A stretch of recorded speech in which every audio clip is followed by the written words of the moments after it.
Ek is Piet Simpson van die Bosvreter besigheid. Ons spesialiseer in indringerbosbeheermasjiene, houtverwerkingsmasjiene soos die houtsaag, dan ook 'n wye reeks vuurvegters wat ons doen.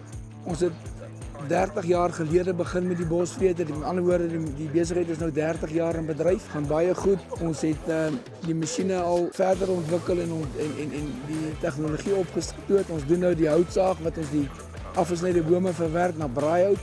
Dan doen ons die reeks vuurvegters van so klein as 500 liter tot 2500 liter.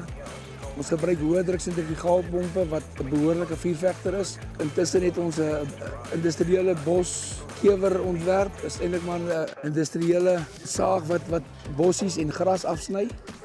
En jy kan dit afsny sonder om jou boom of jou lyndrade raak te sny uit 'n ring wat die lem beskerm.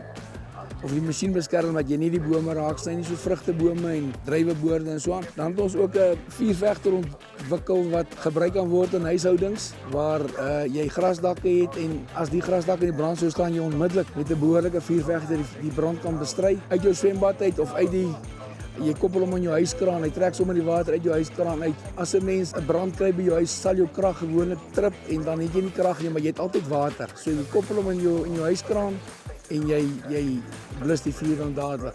Ja, en die masjiene doen goed. Baie betroubare masjiene. Masjiene is baie eenvoudig, maar baie sterk gemaak.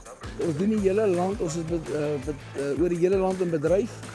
Ons hanteer die hele land onsself. Ons het baie duisende gelukkige kliënte oor die land en ons probeer ons verkoopdiens op 'n baie hoë standaard hou. En julle kan ons kry deur onder Bosvreter op Facebook of op die internet gaan kyk. Ons besonderhede is daar. My telefoonnommer is 082 574 3792.